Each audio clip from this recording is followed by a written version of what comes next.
want you to hit me as hard as you can. We'll tear your soul apart. I've seen things you people wouldn't believe. Now the dream is over. It's acted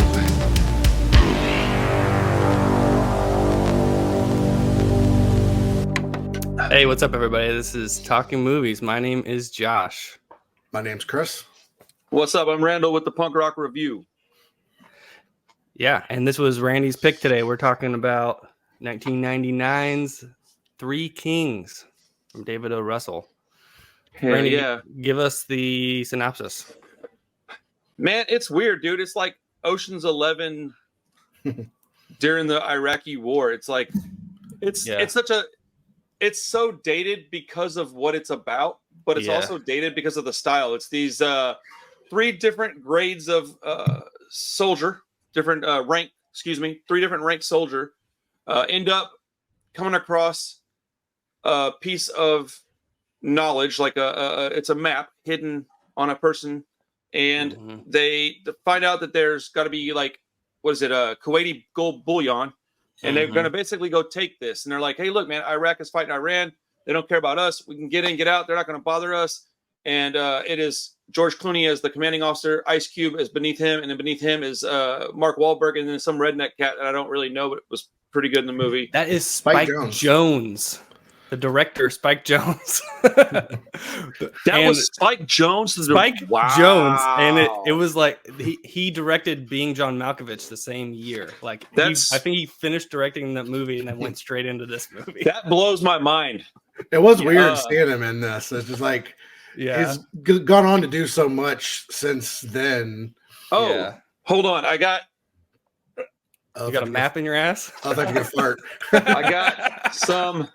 You thought I was fart? I got Iraqi ass map movie notes.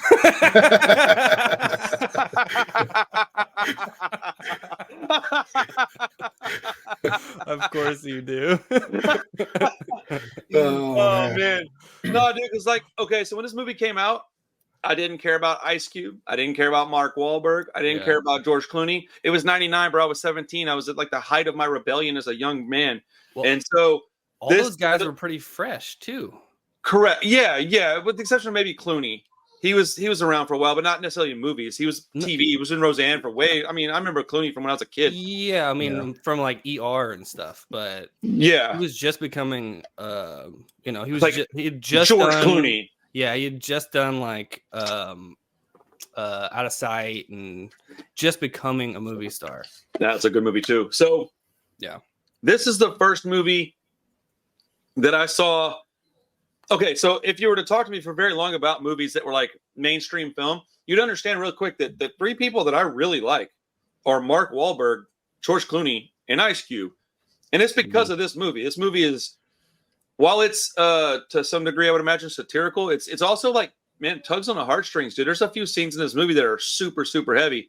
And I just really liked it. At the end of the movie, I thought, man, those are three guys that I would roll with, man. Like I like these dudes, and for whatever reason, I just kind of stuck with liking those guys. I mean, if you haven't noticed, anytime Mark Wahlberg movie comes up, I'm always interested. I'm like, yeah, I'll watch that. Like, dude, even crap movies, dude. Like, dude, Ted. I mean, that movie's terrible, but I love it, right? Ted was awesome. And I think that, like the other guys, like I love that movie because of Mark Wahlberg as much as anything else. So this movie is interesting, man. It is. It goes from being real silly to really heavy in like the blink of an eye. And I was like, whoa, oh man. Like, yeah. Like, I don't know if you want to delve into that, but it feels like it's trying to be a Martin Scorsese movie at first. Like it's like super, like all these crazy whip pans and like really satirical, like kind of goofy humor and stuff. And then all of a sudden, it becomes real serious. Like a caricature of our military. Yeah. You know? And it's, you get to see both sides of the American military coin, and you're like, "Oh man, I'm so embarrassed to be part of this." And then like 30 minutes later, you're like, "No, dude, I'm so glad these dudes behave like that," because you see that they're pretty big idiots, to be honest. And then there's points where they stand up and they have a lot of courage and a lot of character, and it's like, "Oh man!" And George Clooney having these questions he's got about like, "Why are we here, bro? Like, I don't even want to I don't care. Like, I want to get out here and go home. He shouldn't even be here to begin with. And it's like, there's a lot of stuff that I thought was kind of risky back then, at least in hindsight. I mean, this was 99, and it's about the end of the Gulf War. I guess that was end of the Gulf War was like 91, like very early in the 90s. So it's been a little bit, but yeah, I mean, they're definitely like making fun of the military and the whole George Bush of it all and everything. So, yeah, no, I imagine you're right. It probably was pretty risky.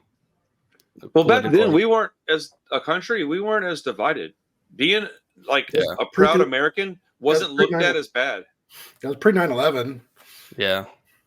Yeah. Well, we just weren't. It just wasn't. We were. I mean, like the last 10 years is when we've become a shit show. Like before that, it was pretty commonplace to see an American flag in a neighborhood down your block. It was commonplace to see it on both sides of the, liberal and conservative, Republican, There's a lot Democrat. more patriotism, right? That's the word I'm looking for. Good grief, dude. Patriotism. Yeah. And it's like, now that's looked at as like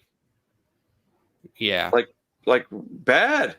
Yeah, I mean, I think you see a lot more movies like this now, making fun of the military, questioning the government, those sort of things, than you did at the time, probably.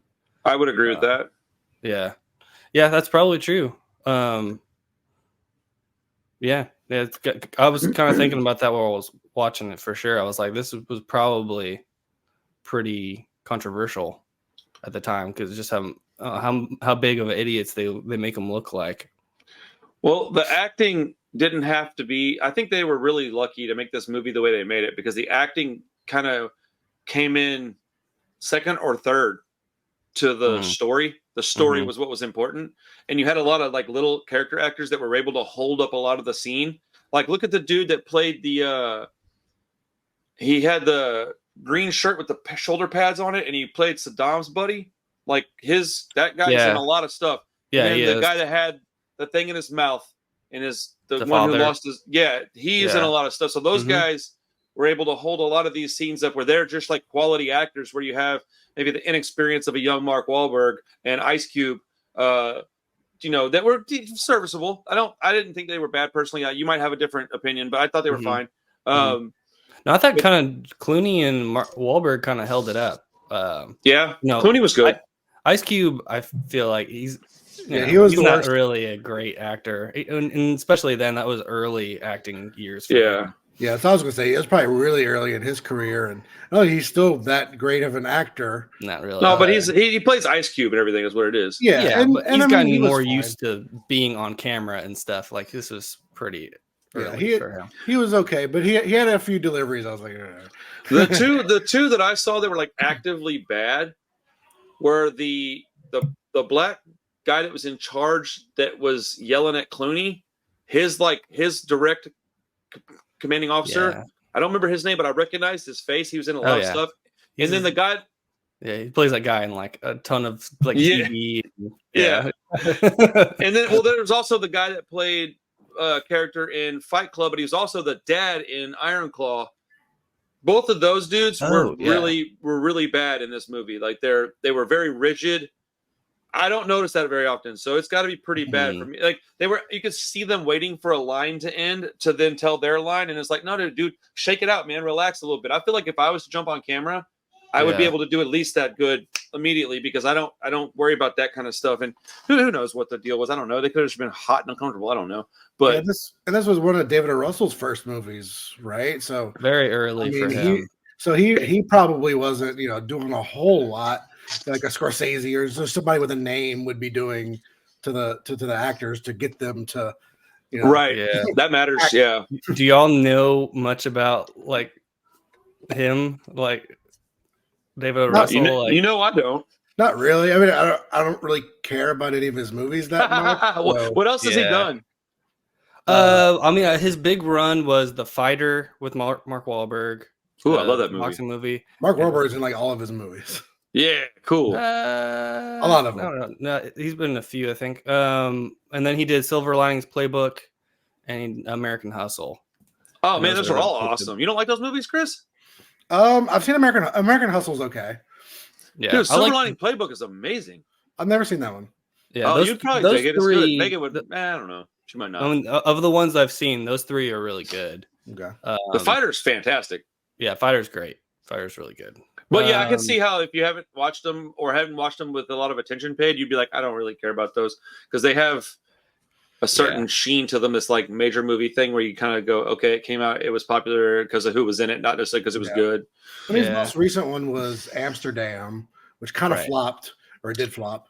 That was the same dude, huh? Yeah. Yeah, that movie was pretty bad. Yeah, I didn't watch it. I didn't even finish it. I watched like maybe 45 minutes of it. Yeah. Me too. I watched 45 minutes of it and I turned it off. I was like, this is bad. Oh, wow. Dude, you're pretty dedicated to film too. So if you turn it off, that's pretty bad. I can just get impatient sometimes. I was just like, ugh. I think that David O. Russell has done a few good things, but I think he is sort of a hack. I think That's hilarious. He is a Scorsese wannabe.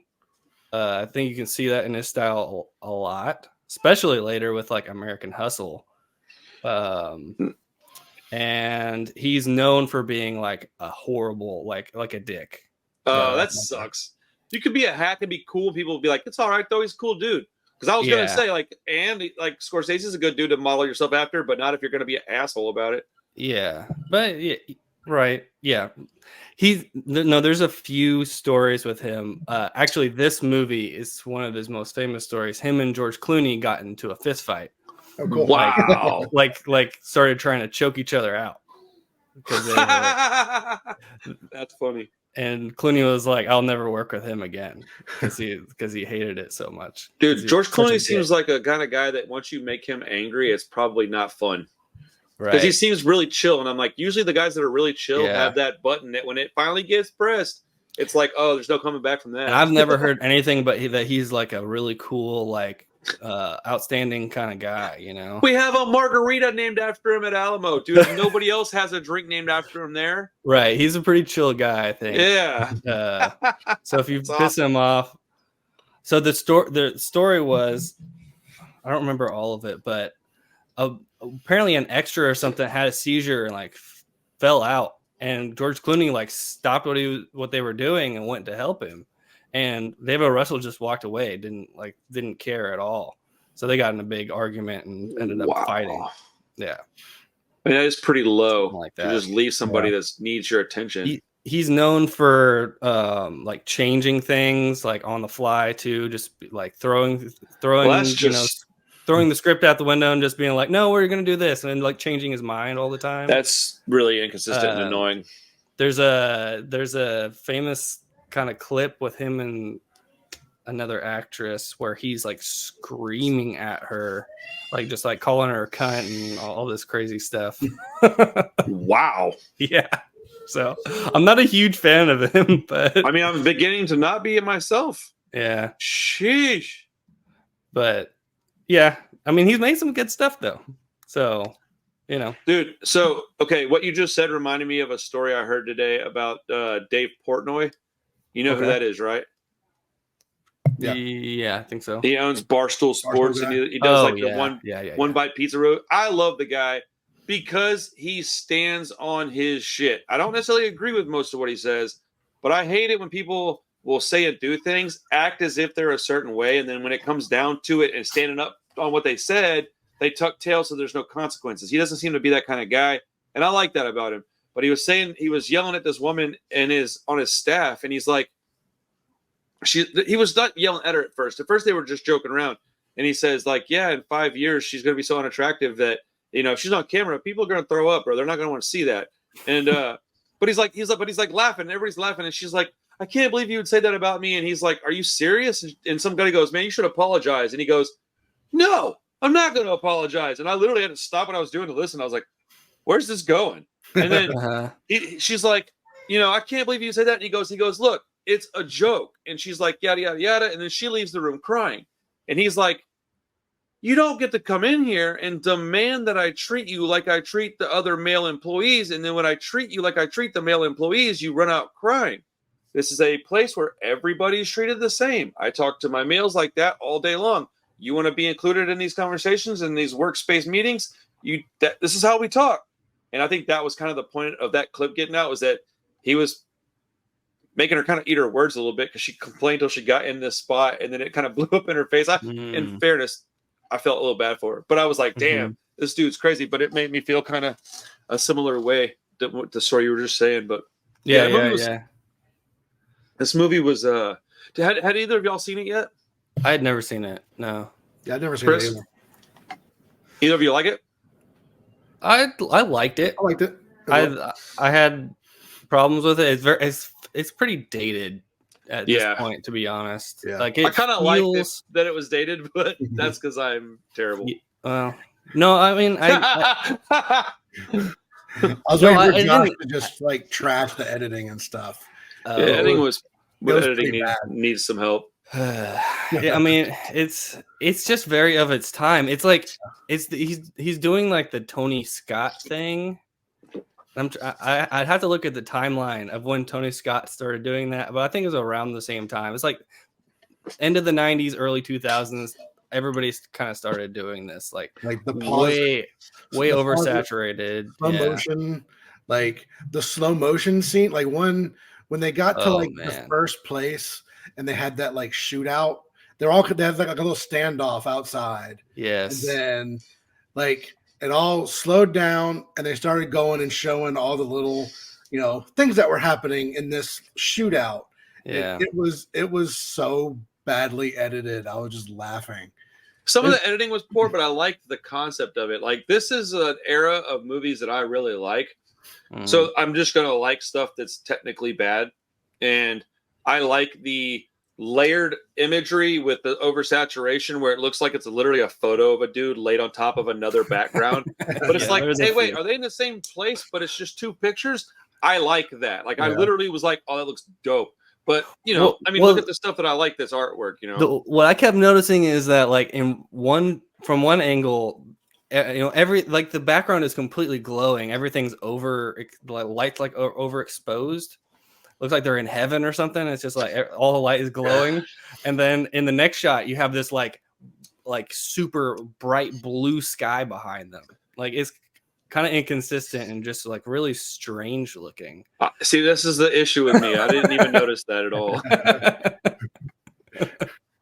Like, this is why I need to sit next to you and watch movies sometimes and go, all right, dude, start pointing shit out to me so I can go, oh, that. Well, like when we watched Bringing Out the Dead, like everything has sort of like a heavenly glow to it. It was like that, except I'm not sure they totally did it on purpose. It's like, there was definitely a lot of that. And I watched this on DVD on my big TV. That's probably the way to watch it, actually. No, I thought it looked pretty cool, man. Like, I told Chris, I was like, hey, this looks kind of, I might want to get this on Blu-ray. And then halfway through the movie, I was like, never mind, I like this, man. It looks good. It's all grainy and shit. I liked it. It looked awesome. Yeah, I was gonna say it looks so grainy and sort of like blurry in places and stuff. Like, it's I don't think would you watch it on Amazon?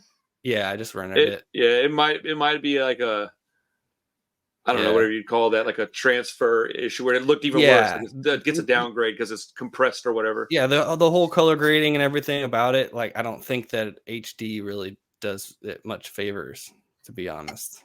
Yeah. Interesting. I've got 3 copies of it, man. I don't know why I brought them all home, but I did. In case you lose one. Man. Right? I was looking at my bag and I was like, why did I bring all 3 of them home? But I thought there was enough in this movie. I don't normally like happy ending type movies, right? That's not really my bag. But this one I liked what happened. I thought that it was good. I could see redneck Spike Jonze. I saw him getting murdered from a mile and a half away. Yeah. I was like, that idiot's going to get himself shot. The one part I didn't see coming the first time I watched it, of course, was the mom. Even this time I was like kind of caught off guard by it. I was like, damn, they had that lady in there pulling these POWs out of this bunker. And I guess, what was it? The Iraqi soldiers had Iranians. I think that's the way it was. Mm-hmm. And they've got one of these ladies and she's yelling at this soldier, like, let my kid go or whatever. And they're just the soldiers are trying to round up these people. The people are trying to get some freedom. And this dude's been tortured. He's got this thing in his mouth tied to his face. And they grab a hold of the mom and the U.S. soldiers are fixing to leave. And they look right at the soldiers and they're like, this is the cost. And they just shoot her in the head in front of everybody, and her little kid sees it and runs. Dude, it had me choked up, bro. That was hard to watch, man, because that stuff happens. That's real. That really happens. Like, there's no way that doesn't happen all the time. Yeah, that was the shootout scene I was referring to earlier. It sparked that whole terrible editing sequence. Well, there's these now I slow down. Mark Wahlberg got Yeah, there's like these weird like slow down like camera pans that are like really blurry, and then they like zoom in or something. Zoom in. They're zooming in. They're cutting and slowing down. It's just like, man, like none of it works really good. But I mean, that was like the worst part of it. I thought. I think that back then, you said he was a young movie maker back then, so there's that. But B, I think that there were, dude, if you remember, like from like 95 to like 05, there was a lot of mimicking independent film by these big studios. And I feel like this movie is a good example of that. Like, they were mimicking stuff that like maybe Guy Ritchie would try to do. And they're like, let's see if we can make it look all, Scorsese meets Guy Ritchie. And it's like, you don't have the same dudes doing it, so it's going to look like an imitation more so than the real thing. And at least that's the way. I don't know. I'm just to be fair. So when you pick this movie, it's been a month since we've talked, so I totally forgot. But I brought up a book about the 90 indie movement, and I think I misspoke and said it was about like the independent movies of that time, but it was really the independent directors that went on to make like big studio movies. Oh, cool. And this is one of those movies. David O. Russell started out in indies, like similar to Tarantino and Paul Thomas Anderson and stuff. But I've never seen any of his like early movies, but Flirting with Disaster and Spanking the Monkey are his early movies. Okay. His indie movies, and then he got popular, and this was like his big breakthrough, I think. So he was I've seen a Monkey Bone. I don't think that counts. That's the Brendan Fraser movie, right? Yeah, it's so good, bro. It's so good. I mean, it's not, but it's good. Yeah. It's dude. It's so bad. I love it. Yeah. But yeah, I mean, this was like his big like blockbuster. So, but you can feel like everything feels kind of spontaneous. Like every camera move is just like swooping, and like it just feels like every moment he's just trying to make the most of it. Kind of too much. I was gonna say, it seems like he's trying a little too hard. Yes. I wrote on my Letterboxd review is that if Martin Scorsese and Michael Bay had a baby, they would name it David O. Russell. That's funny. Yeah. Because it reminded me a lot of Michael Bay as well. Like, it just had that, I don't know. Michael Bay went and did that sort of oversaturated thing too. Everything looks very, camera's always moving. He still does that. Yeah, he does. It reminded me of that movie like 13 Hours also. Yeah. I know that one. Does that have Wahlberg in it? No, that's got John Krasinski. That's right. Office and I knew it had some like it's a bunch of TV brown hair dude.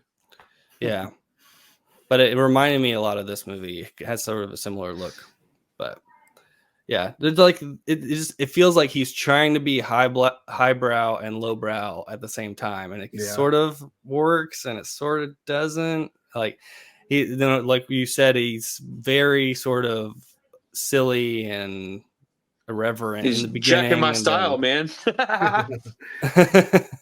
Yeah, the beginning of it, I was a little worried. So like, man, where is this gonna go? Because it does start off like really silly.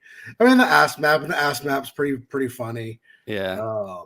Like Jamie Kennedy's character is real dumb and silly, but I love it, dude. I mean, even Spike Jonze's character is over the top, and silly, right? But as the movie goes on, it settles in a little bit better. It definitely settles in, yeah.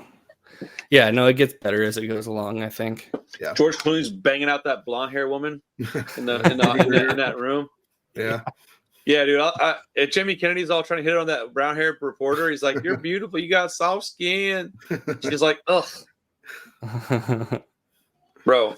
Yeah. I gotta say, I'm like in general, I don't really like Iraq war movies, and I don't really know why. But there's something about the setting of it. I hate the Iraq war, man. Yeah, like feels dirty. None of that shit should have. Yeah, for sure. Yeah, politically is it's a whole can of worms. But just as a setting, like I generally tend to not be like super into those movies. Well, it's very monotone and bright. It's kind of hard to make a movie that looks nice out there. Yeah. There's just what I'm saying? There's not a lot of good ones. I feel like this is probably one of the better ones, honestly. But and it's like a 7 out of 5 out of 10 or so. Like, yeah, at least in my opinion, I think it's somewhere around that area. Yeah, I'm around a 7 probably. 7. Yeah. I'm not mad about 7, dude. 7's okay. 7's like serviceable movie that's all right. Yeah, no, it was entertaining. Below, you're like, yeah. I'm right there, but yeah, I mean, just I'm trying to think of another one. I said 13 Hours, which was Benghazi, but I'm trying to think of like movies from that exact place as well. I don't know, man. But there was Locker. That's what I was thinking of. Hurt Locker. I don't really like that movie that much either. I mean, it's about on the pages. This I think it's probably you didn't like Hurt Locker. It's probably a better movie than this, but I don't really enjoy. Okay. The subject matter is pretty heavy, so I don't really enjoy it either.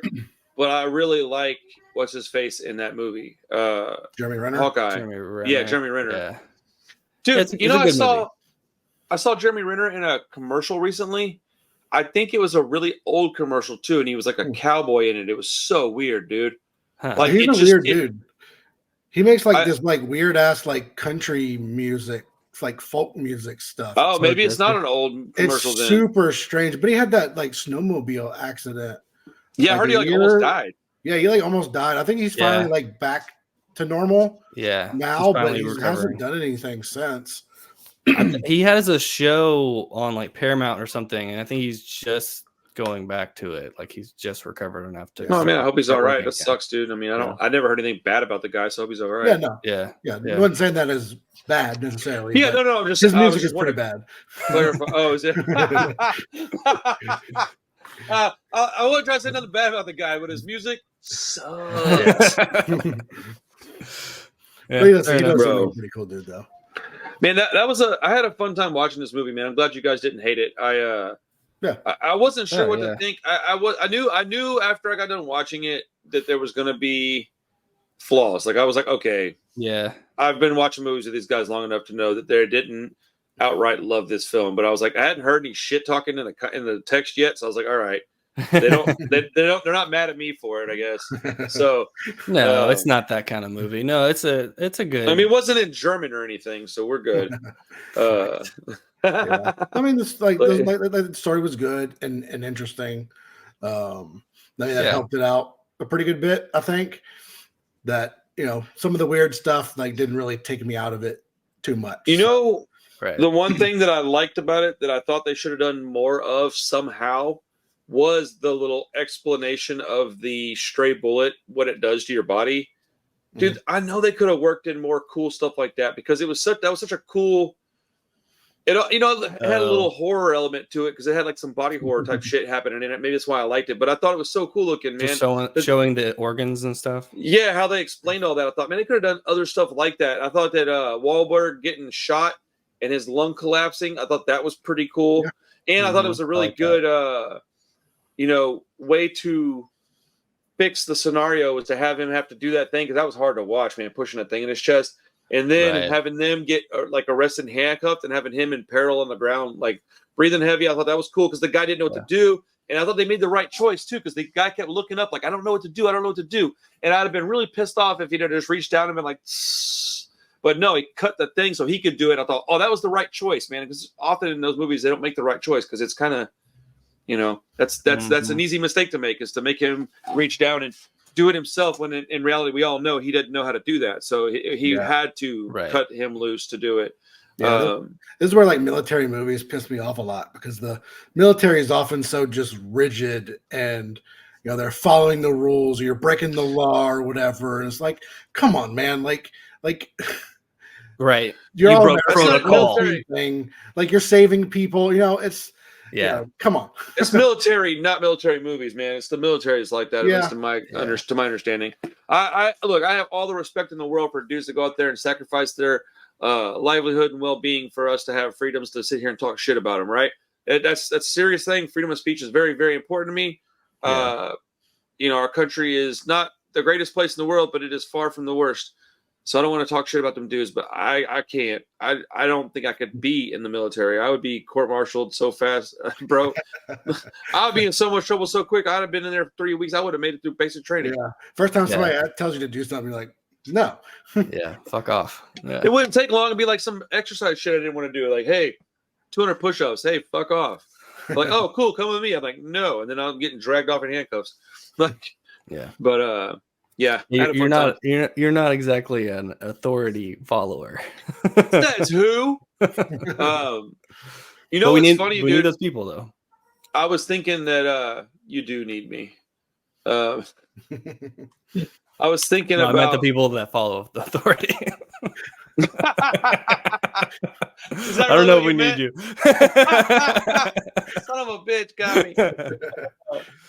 No, I was thinking earlier in the week when we were talking about doing the show that like maybe this will be the one where I'm like, all right, I want to take a few weeks off. But man, I had so much fun watching a movie with a purpose that maybe I'll stay on for the next few weeks, see how my schedule, because right now I'm kind of slow at Alamo, so I have a little more time.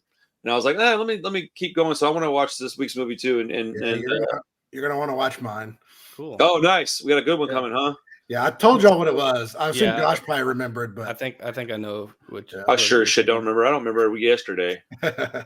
Just go ahead and give it to us, Chris. Yeah. So the Warriors.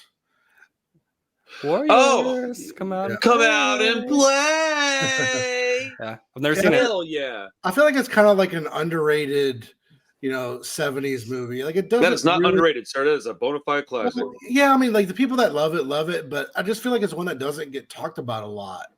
What? Really? Yeah, like I don't know. I don't see a lot of like film people. Like I don't know. I see podcasts and I mean, you might be right. It just seems to me like it's fairly popular. Yeah, it just doesn't seem. I mean, it's well received. I'm not saying like, it's like people think it's bad and I think it's really good. But I mean, I feel like it just doesn't get talked about a lot. But it just had a new Arrow release on 4K, so I picked that up. Go buy a goddamn 4K now. I think it was. Movies, you know what? Was it Continue. I'm sorry. I said it might have been a UK release. It might have been an American. I think it was a US release. Was it? Okay. Here, I'm listening still. I'm going to look behind me on the shelf. I think I might have a copy on Blu-ray already. No, I've never seen it though. But what? Really? Yeah. Chris, have you seen it? Yeah, I've seen it. Yeah, no, it's a hole in my my viewing. I know solid. I mean, it's corny. It's it's of its time for 80s, sure. But just all the gangs are all like super corny, but it just it's fun. Right. I like that. Go ahead. Sorry. I don't think this had a Blu-ray release for a long time, or it had maybe a European release. Like I don't think it had an American, or the one was out of print or something like that. So that's what also kind of what drove me to buy it. Was like I don't think it had a release available for a while. So I went, I'm not seeing it on my shelf. It's kind of worrying me. Huh. I'm pretty sure I have that somewhere though. Yeah, dude. Walter Hill, a good director. The little dude in it is one of the guys that's in one of my favorite, more modern, like low budget horror movies, VFW. That movie's so badass. It's got all the old school dudes in it. That movie's so cool, man. It's like From Dusk Till Dawn and Assault on Precinct 13 mixed together. I might pick that one soon. Have y'all watched that or didn't know? VFW? Yeah. Wait. We did it on the show like a long time I was going to say like a long time ago, huh? Yeah. Mm-hmm. And then I'll skip it then. Maybe another time down the road. Hell yeah, Warriors would be cool. The dudes in the baseball outfits. Like, come on, bro. Oh, it's so good. From the clips, it always kind of remind me of like Escape from New York a little bit. A little bit. Yeah, the sort of gang culture, like 80s. It's like it has a lot in common with movies like that and movies like Mad Max, in my opinion. Yeah, a bit. Yeah, it's like a suburban or urban Mad Max. Right. Yeah, it's not like dystopian or anything. So they're just, running around the streets at night being goofball. Have you seen Class of 1984? No, I know of it, but that's like a better. I don't know. They're very similar. I like them both equally, probably. But yeah, if you like this one, then we'll check out Class of 1984 at some point soon. Okay, cool. Yeah, I've heard of that one. Yeah, bro, this zoomed by 35 minutes. We're like already like, fucking bored. Well, it's been a while since we've done this. I feel like I'm trying to getting back in the rhythm of it. I'm full on drinking coffee now. Oh, snap. This sucks. Welcome to the club. Delicious. Dude. I'm drinking like 4 cups a day. Damn. How much? Like, what are you putting in it? Sugar-free creamer and sweet and low. Oh, okay. Yeah. Are you talking about calorie count? No, I wouldn't even know. Yeah, no. I got it down to about just how much calories. I got 20 calories a cup right now. Okay. Yeah, it's real low. It keeps my stomach full. It keeps me from like wanting food all the time. And it's also, somebody was like, you can't drink that shit and go to sleep. And I was like, bet I can't, dude. Ask Carissa the other night. I was literally sitting on the couch, whole ass cup full of it, dude, sitting drinking this, watching TV. Fell straight asleep, dropped that shit in my lap, spilled coffee all over myself. Oh, snap. I literally was like, kadoosh, oh, god damn it. But, yeah, man. Wow. Coffee's it's pretty good. I put like, I guess like the equivalent of like 2 of those little creamer cups worth of creamer in there. Maybe like 3 even. It's a fair amount of cream. I don't like it too bitter. But, and then a scoop of sweet and low from my little sweet and low packet. But, That's not a crazy amount. No, it's not too bad. But I figured you at least needed something to take the edge off. Yeah, bro, cutting it some way. I'm drinking like sugar-free Sprite, Diet Mountain Dew. I have a couple of Diet Dr. Peppers. I haven't drinking regular Dr. Pepper, but once a week in the past like 3 weeks, man. I'm pretty much off of regular Dr. Pepper right now, and I'm working my way towards off soda altogether. But I am drinking some Diet Sprite. I am drinking coffee, a little bit of water. So I'm drinking other shit. I'm not drinking just plain water. I don't know that I'll ever get to do that. I just don't like it. Yeah. I hear you. Yeah. How's hell yeah, dude. Never mind. It's a conversation for not a podcast, I guess. Anybody watch anything else recently? I haven't watched hardly anything. Yeah, that's what I was gonna ask. The only thing I watched was the Blue-Eyed Samurai on Netflix. That was awesome. I don't know if y'all dig it as much as like more of a me and Clay thing. I think. Yeah. Okay. But y'all, like, it's super violent, but it's serious. So it's an American produced, anime, I guess. It's like animated. It's not technically an anime, I guess, because it's not Japanese. Right. It is an American, animation. It's really good. It's solid. It's only 8 episodes. They were like 40-minute long episodes, something like that. Sorry. Yeah, that's cool. I was just say, what was I say? Yeah, I know we all don't watch a lot of TV stuff, but man, I threw this on and breezed through it and left me wanting more. So, well, when you started talking about it was episodic, I was like, oh, I've actually been watching a TV show too. We started watching Supernatural again because it's like right in the middle of what we both like. So it's really easy to watch 1 or 2 episodes and then be just done for the night. And so we started all the way back at season 1, episode 1. We've watched, this is probably our 3rd watch through like together, and I've watched it once or twice without her. So it's a Patty family favorite, man. We love that show. Yeah. Good happy medium, man. I've never seen it. Oh, it's fun, man. It's super silly.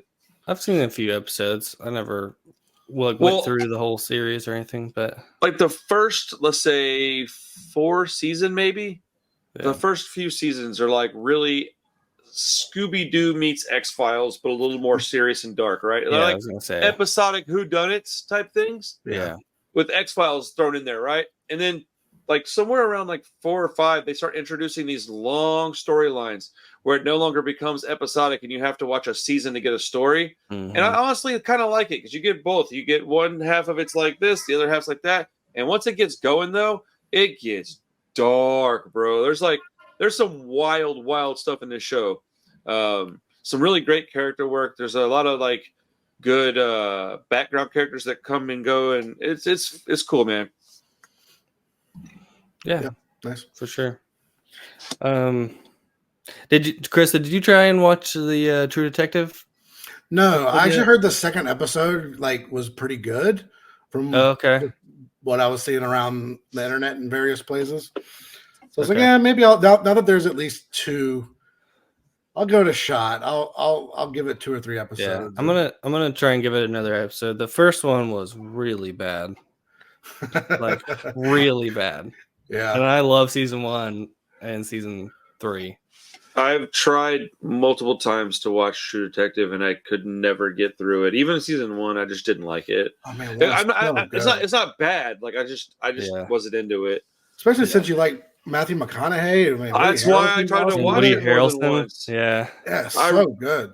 Maybe I'll give it another try, but I've tried at least that I can recall like 3 times to watch that show, and it just never caught on with me. It is slow. Like it's a very slow burn, but it's really dark. Yeah. And there's one episode like in the middle of the season. I think it's maybe episode 5, where I don't know if you ever got that far. Probably I don't think I did, man. I probably watched 2 or 3 and then just bounced. I'm trying to recall it because it's been a while, but McConaughey goes into this like, is it like a drug dealer? Yeah, it's like a den or something. It's just like it's like a series of like a block of houses. Yeah, that just a whole bunch of stuff's going on. It's one of the most intense things like I've ever seen. There's like a really big like long one, and shot. It's like a 10-minute one shot thing that follows him through this crazy sequence. And like that's when I was like, okay, this is one of the best things I've ever seen. Like I was enjoying the show, like I was real into it. And then after that episode, I was like, this shit is amazing. Okay, well, maybe I'll give it another try, man. I'm not opposed to that. I trust you guys' opinion enough. Yeah. It's also South Louisiana based, so I'm yeah, you would be a little partial to it then. Yeah. I mean, I was gonna like watch it, no matter what, pretty much. But I mean, it is really good. Yeah. So it's good, and it pays off. I think the end is satisfying. That matters, dude. On a show like that, the ending is important. Yeah, it's not like a big. I don't remember it being like a big like shocking, like oh shit. No, it's not. It's not like a shocking twist, but it's a satisfying conclusion. It wraps itself up enough. That's a good thing. Yeah, that's hard to accomplish as much as anything else. Yeah, they've never really been able to replicate it. Like I think I hear that a lot. Season 3 is really good. I think too. Yeah. It's kind of a return to form, but it isn't. Is it really considerably different? I mean, dark. Okay. Yeah, not in the same way. I mean, and it's different characters. It's like they're like anthology, more like an anthology. Like each season is its own thing. Okay. They're not following the same characters anymore. But it was Mahershala Ali and Vince Vaughn, right? No, Vince Vaughn was the second season. It's Dwarf. What's his name? Dorff. Steven Dorff. Oh, yes, I like him. Yeah. It's got a lot of like flashback stuff. Like it starts out they're older, so they have like old makeup on. Yeah, and then there's also flashbacks, so they have like they kind of like youngify them a little bit. Well, this is season 3. Yeah. Well, they do that in the first season too. There's like flashing between different time periods. Like there's old McConaughey, young McConaughey. Yeah, it's a little more drastic, I think, in the season. Yeah, probably so. Yeah, it's been a while. I'm trying to. Yeah, I rewatched them not too long ago. Within a couple years. I think. What's at Alamo right now? Sorry. No. I was gonna say I've seen season 1 like probably like 3 times. No kidding, huh? Yeah, I watched it through again, and I think I watched it with Tori again too. Yeah, she hadn't seen it. At Alamo, I don't. Yeah, is there anything out right now? I mean, I want to go see Zone of Interest. Comes out this week. Okay. It's gonna be slow, artsy. Super, yeah. Then I'll pass on that one. They're bringing Poor Things back, so I might go see that again. Ooh. Which one was Poor Things? That's the Emma Stone. That's what I thought. I'm hearing a lot about that one. Yeah, I loved it. It was one of my favorites of last year. Yeah, same. And Jamie just saw it too, and he loved it too. Who did? Jamie. Oh, okay, Jamie. Yeah. I still want to see The Beekeeper, not because it's supposed to be. Yeah. But everybody is saying they like it, man. Like everybody's liking that movie. Yeah, when I was sitting at the bar, like someone was just getting out of the movie. They're like, "Yeah, it was awesome." That blows my mind, dude. Like I think by now we'd be over Jason Statham movies, but I still love Snatch, so whatever. Yeah, I've never been much of a Statham fan. I do like, I like Snatch and Lock, Stock and stuff. Well, those are the two that I like by him. Yeah, those are my favorites probably, but Transporters. Transporter's cool. Those are fun. Those are actually I don't even like Transporter. I like Crank. Fuck it, I guess I'm a fan of his, dude. Shit. Yeah, Crank is pretty fun, but it's bad. Dude, it's so dumb. I love it though. It's so Oh, dude, Josh, you would love it, bro. You need to sit down. Yeah, I'm sure I would. Yeah. Okay, so I'm officially going to whittle down my collection of movies from 3.5 shelves to 1. Okay. I want some space in here to do some other things. I don't watch as many of them on non-streaming as I used to. I'm going to probably get rid of a fair amount of my boutique stuff just because it's stuff that I bought to be a collector more so than to watch. And I guess I'll just send y'all some photos of stuff I'm going to get rid of, and you let me know what it is you want. Yeah. If we don't get first pick, then I'm not going to be your friend anymore. So. No, I was asking you when I was there the other day. And you didn't bite. Yeah. I hadn't made up my mind yet, and I've been thinking about it, and I just think I'm going to go ahead and I'll probably keep my Kurosawa films. I only have a couple of them, but I like those movies, and that's stuff that I would rather watch on a disc anyways, because the streaming is just not going to quite bring me what the disc will bring to me. But there's plenty of stuff that I'm going to be like, yeah, I'll just let this stuff go. I don't really care about the Italian stuff very much. It's cool. I like it. I watch it. But, I mean, that's much more your speed than mine. Mm-hmm. But I really want to change my collection from all of this stuff to, just the stuff I love. I think I'm just starting to get to where I'm wanting to be a more I don't even care about my records the way I used to. I'd rather buy CDs right now. I'm just space is becoming very valuable to me is what it is. So, right. But yeah. Just heads up, and then I'll post some pictures on YouTube and stuff when I'm done. Anybody that's interested in anything, let me know, whatever. But cool. By the way, we talked about this offline, but Godzilla -1, the black and white, is going to be at Alamo. Wait, what? Yeah, I literally asked them 15 times. They said no. I'm looking at it right now. It's on. It's on the app. When does it come out? This Friday. Friday, damn. Yeah, this Friday. Well, I don't know what my schedule is until tomorrow, but as soon as I find out my schedule, I'll be going. Wow, Oppenheimer's coming back out too, huh? Yeah, it's because of the Oscars. The Oscar announcements will be, I think, tomorrow. I think the Oscar nominations are tomorrow. Okay. You know what, dude? This is the best Graveyard Shift movie they've had in a long time, and this movie is all right. Blair Witch? Or what? Oh, is that this week? No, Graveyard Shift. Van Helsing. That's I actually have a soft spot for that movie. I like it. It's not good, but no, I didn't say it was good. No, for sure, not good, but it is fun. Yeah, I figured that not one y'all be going to. I think I have that Blu-ray of that actually, but I saw that in the theater when I was a kid. with a bunch of friends, and so I have a kind of a soft spot. I did too, but I think I was probably maybe a little too old. I'm gonna buy a ticket for Godzilla just in case I can go because it's $1.80.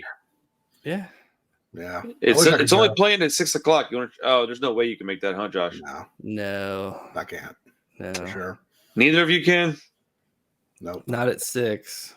No. Is it playing Saturday? Oh, it is playing Saturday. Yeah, it's playing this weekend. It looks like it's just this weekend. Just this weekend, huh? Well, it's this Friday, Saturday, Sunday, and then Tuesday. That's all it shows. Oh, it's playing Tuesday? What time Tuesday? 3:25. That's actually kind of perfect for me. It's only one showtime a day. I know it's super dumb. Would any of y'all want to go Saturday evening? I will go. No? Damn. Yeah. I would so much rather go with you guys. On lockdown, huh? Yeah, kind of. Yeah, I mean, I get it, dude. I mean, I'm not trying to get you into some argument over a movie.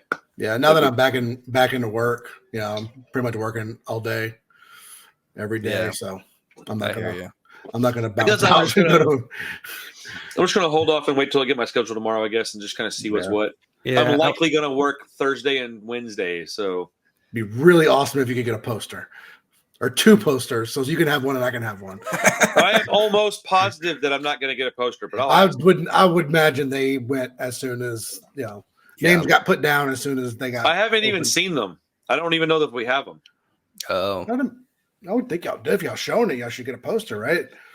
You might only get one. No, that's not how it works. No, on a movie like that, no. I mean, look, I'm gonna. As a matter of fact, when I get off the phone, I'm gonna call and see if there's one up there, but I doubt they're gonna let me have it. Like, they look so freaking cool. I might just buy a reproduction just to have it. I don't give a fuck if it's real. I've kind of thought about it too. It was like, I don't know. Like, I like the posters I got, so yeah. There is that, but I have room for one poster in the living room, and that movie was so good that it's one of the few movies where I'm like, no, man, I would put a poster of that on my wall and take up that kind of real estate because I enjoyed it that much. Like every year or two, there's a movie like that for me. The Lighthouse was one. Mm-hmm. Like stuff like the poster Josh got me. I saw the Devil poster. That is a permanent poster on my wall. It's not coming down. God, that movie is so good. I want to rewatch that at some point. It's so long though. Yeah, it's long. Do you have there's sort of a change of topic a little bit, but do you have a favorite movie of the year? Of this year? Last year? Last year's Godzilla. Was Godzilla your favorite? Yeah, I didn't see a ton of movies, but that one impacted me a lot. Yeah. What else came out last year? Was there something I'm missing? Because this year will be Terrifier 3. I don't even have to. I don't have to wonder. I know what it is. Well, I asked that. I kind of thought you might say that because it was a kind of a bad year for horror. Yeah. Last year was a bad year for horror for sure. After the previous year being such a good year, it was kind of. No, 2022 was a banger year for horror movies, and it was last year was a great movie for music, dude. This year's gonna probably suck. Although Alkaline Trio comes out on Friday, and I'm really excited about that. But last year was a pretty bad year for horror movies. Yeah, let's see. I'm looking up 2023 movies. Let's just see what pops up. Okay. What was your favorite, Chris? I mean, I have Oppenheimer. Oh, yeah, I have Oppenheimer at 1. I don't know, Suitable Flesh, dude. No, I'm playing. I think it's Spider-Man. Spider-Man. Oh shit. Yeah, that was it. Yeah, it would be Spider-Man. Yeah, okay. Yeah, I forgot that. Dude, it feels like it was way longer than that. So that was the summertime. Malum was also last year, so those are probably my top 3. That was. I loved Malum, dude. Yeah, I loved that movie. I thought it was way better than I was expecting it to be. Maybe that's kind of part of it. Is that it was way better than I expected it to be. Evil Dead Rise. I don't really care for that one, man. I tried to like it. I liked it okay, but I rewatched it and I'm just like, I sold my Blu-ray. I was like, I don't even want it. Oh, really? Yeah. Yeah, I liked it, but it's I don't feel like it has a lot of staying power. No, and I didn't get to. I haven't seen Thanksgiving yet. Oh, that's on Netflix. Oh shit, dude, hold on. I think so. Okay. Oh man, Talk to Me. So. That was another big horror. That one was good. That one was real good. Talk to Me was good. When Evil Lurks. I know you liked that one. That was a really okay. I like that one too. Yeah, we're starting to get back in to the groove of things. I didn't do a list because there wasn't enough that I could remember. Scream 6. I really enjoyed Scream 6 quite a bit. Now this next movie is going to be a big hot pile of shit, but I hope they just don't even make it, dude. They really shouldn't. No. They shouldn't. I'm sure they've already invested the money and they're just gonna, Right. Yeah. Probably drop it in our laptop and make some money back. Yeah. They need to drink some water first. Infinity Pool. I guess that counts as horror too. Shit, right? Man. Thanksgiving's on Prime for $20. I guess I'll have to wait still. I would rather just buy a hard copy for that price. Yeah. Is that out on Blu-ray or anything? Thanksgiving? I haven't seen a Blu-ray release yet. I don't know. I don't think so. I mean, I streamed it. Can you get me a Blu-ray copy, Chris? I could. I think we might have to talk about that. All right. If you're that interested in it, I could. I am. I think it's gonna. Everybody that I fucking talked to said it's awesome. They said gonna get a Blu-ray soon. I'm sure. I liked it. It's up your alley. I'll just say that. That's what I think. That's why I want to watch it because I think I watched the trailer and it got me super psyched. Blu-ray comes out next week. Of course it does. Never mind, Chris. Sorry for the bother. Next Tuesday. Yeah, that's the kind of Blu-ray that I think I'd like to buy. Like that's the kind of shit I want to have in my collection. Like I'm looking over here and I'm like, okay, yeah, dude. The Gatekeeper. Unsane. VHS keeper. There's going to be some stuff that y'all want, probably. Like, I want to keep Hatchet. I like that movie. Right. You know what I want to watch? I want to watch Host again. Bong Joon-ho. I've been waiting. Is it The Host? I've been waiting to rewatch that for a hot minute, bro. I think it's about time. I've almost brought that up on the podcast before. Maybe I should wait a couple of weeks then. Have you seen it, Chris? I have not. That's what I think. One of the few Bong Joon-ho. Oh yeah, then I'll just wait a month and then it'll be my next pick. Yeah. That's slide that right in. We'll just I don't have to think about it. Yeah. I'm glad you like it. CGI of the monster is like it's a lower budget movie. Yes, it was an early Korean movie, but after 5 minutes you get over that and it's just awesome. After Godzilla, I was kind of thinking about it a bit. Just it's very similar. Sort of. I think I brought it up because I was after we watched Godzilla because I was like, "What's then a better monster movie?" Like The Host is maybe in the running. Yeah. Because then I said Pacific Rim, and you were like, you didn't really care for that one much. Well, I like that movie. I don't think it's on quite the same level. Yeah, for me, I'm not going to argue that it is. I've Oppenheimer at my number one, but I don't know. I feel like it's almost kind of cheating or. Dude, I didn't watch Oppenheimer. I didn't watch what was the other one that was Flower Moon? I didn't watch that one yet. I would like to watch the Scorsese flick. I'd like to watch that at some point. I just don't think I can watch Oppenheimer, man. I'm just not into that. It feels like I would be wholly depressed and stressed out watching that movie. Yeah, so I don't think you'll hate it that much, but maybe. Not that much, just a little bit. I mean, it's solid. I don't know. Well, just based on my personal, depends on what kind of mood you're in, I guess. Well, I don't like atomic bomb stuff. That shit bothers me a lot. Like Godzilla, okay, I get it. It's a whatever, but like, I watched Chernobyl stuff, and it really had me depressed for a while. Like, it's just not my thing. That was a good show, though. It was so good, bro. It drew me in, and I was like, I can't stop watching this horribly depressing show. Well, I mean, Oppenheimer is like. It's not the same, but it is like that sort of quality, you know. Yeah, it is, and it is like compelling. Like it draws you in. It's fast paced. Yeah, I think if you started watching it, you would watch it. You know, probably.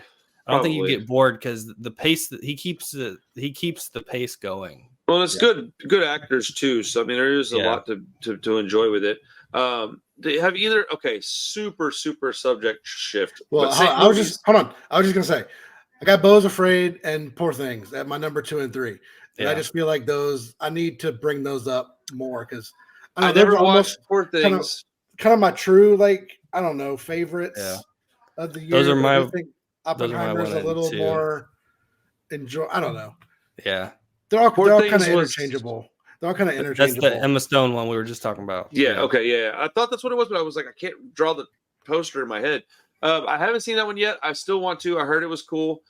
Beau is Afraid. I do want to watch again, but dude, all these movies are so long. Yeah. I can't watch them, man.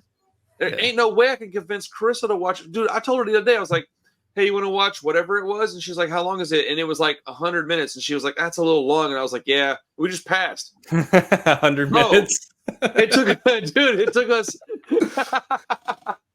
How long is Killers of the Flower Moon? It's 200 and what is it? 200 and 20 minutes or something. Yeah. Holy I'll rewatch shit. that. I'll rewatch that too.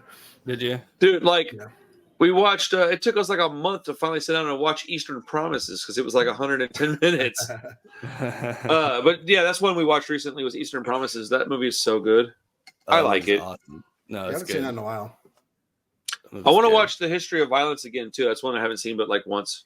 Yeah, that's a good one. That's good. Isn't that That's like also where he like Cronenberg. where he has like a secret life or some shit and his wife doesn't know? Yeah. And he has to go all John Wick on these fools? Sort of, yeah. He's like a retired gangster that lives in the country with his, had a family. And then dude shows up and is like, "What's up, buddy?"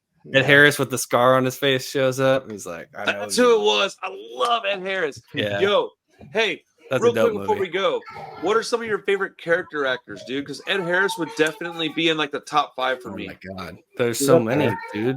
Yeah. We don't have enough time left for that. Yeah. Does I really love Ed does Harris. someone like Steve Buscemi count as a character actor? I think. Yeah. I think so. What about like John Goodman? Does he count as a Okay, character actor? maybe. I think of more like dudes like Ed Harris. What is his name? Oh, dude, never mind. You're gonna rib me for this one, so never mind, bro. Okay. Bro, I like. I just love Ed Harris. These small part actors is who I'm kind of thinking. And Steve Buscemi counts, yeah, for sure. Yeah, I John love Goodman him. counts. He like makes every movie better. I mean, obviously Nick Cage is like my number one because he is like the character actor, but he's just a bigger one.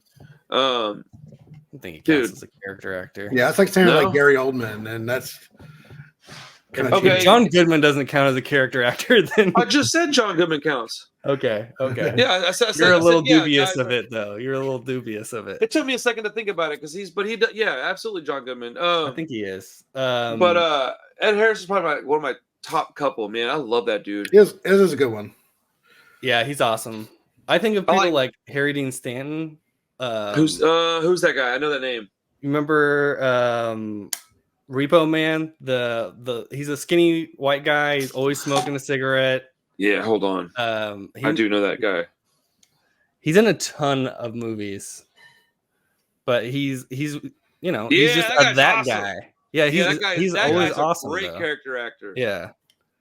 Hold on, I'm gonna Google this real quick just to see if I can get some jog my memory. Okay, let's see. Dude, he was like way up at the top of that list. I Googled it. He's like number 3. Oh, really? Harry Dean Yeah. Stanton? Oh, J.K. Simmons. That's a great answer.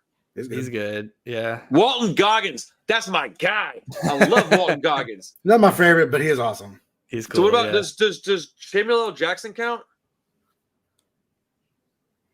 Yeah, he's kind of towing the line, I think, but I think he is. Yeah. That's my favorite. He's like a high profile character actor. That's how I feel about Nick Cage. Yeah. But Nick Cage is always like the main character. He's like a movie star wrong. though. You're He's a not movie wrong. star though.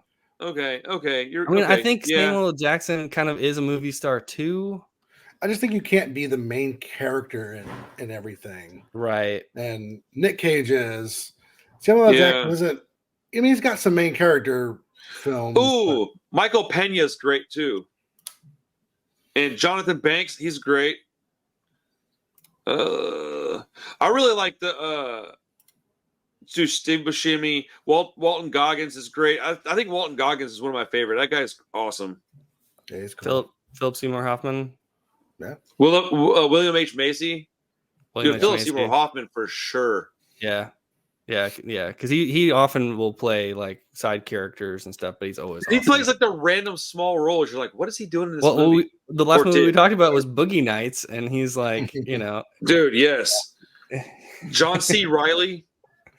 Oh yeah. You're naming like all people from. This is where we cross over. This is where we cross over. Those are the guys I like too. Yeah, we just like maybe not the same roles, but we like those dudes. Like those are guys that I'll watch almost anything. Yeah. What's the kid from Almost Famous? What's that kid's name? Oh, the young kid. Yeah. No, I'm sorry, not Almost Famous. Into the Wild. He's got a girl's name. I know you're not, Emil Hirsch.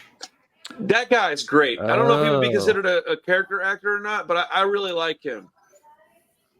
Yeah, I haven't seen a lot of his stuff, but I think I've seen a few. He plays. Oh, what's this a guy? It's like a grown-up version of that dude, Michael Shannon. Oh, Michael Shannon's awesome, yeah, bro. Oh, I love Michael. But that Shannon. guy is a guy that I consider like a character actor. He plays a lot of like major small roles, if that makes any sense. Right. Yeah, I really enjoy him. All these people we're naming though are like some of like our favorite directors, like favorite people. Yeah, that they bring back over and over and over again. Yeah. What's dude that was in Moon? I wouldn't consider him a character actor necessarily, but he's close. Oh no, he is. Is he? Yeah. Okay. He was in Matchstick Men with Nick Cage. That's my favorite movie of his. Why am I blanking on his I know, dude. I got his face in my head, but I can't remember his damn name. Sam Rockwell. Yeah, Sam Rockwell. Yeah, Sam Rockwell. Yeah, I got there. I like Sam Rockwell a lot. He's like a top. Sam Rockwell. Yeah, he can be funny and serious, dude. I like him a lot. All right, I gotta go. All right, Chris, later, bud. Yeah. All right, I'll bounce you. I can keep going if I want to. Oh yeah. No, we can close it out. We were just. Yeah, we're just over at this bullshit. point. Check it out, though. Dude, my arms are getting bigger, bro. You can't really tell on the camera, but whatever. No. I see some definition there. Definition, finally? Let's go. Finally. Fucking taking 42 years of my life to get to where I started exercising. All right, Chris, have fun, man. Get some no sleep. Yeah. All right. See y'all later. The Warriors next week. Yep. Yes, sir. Later. Come out and play.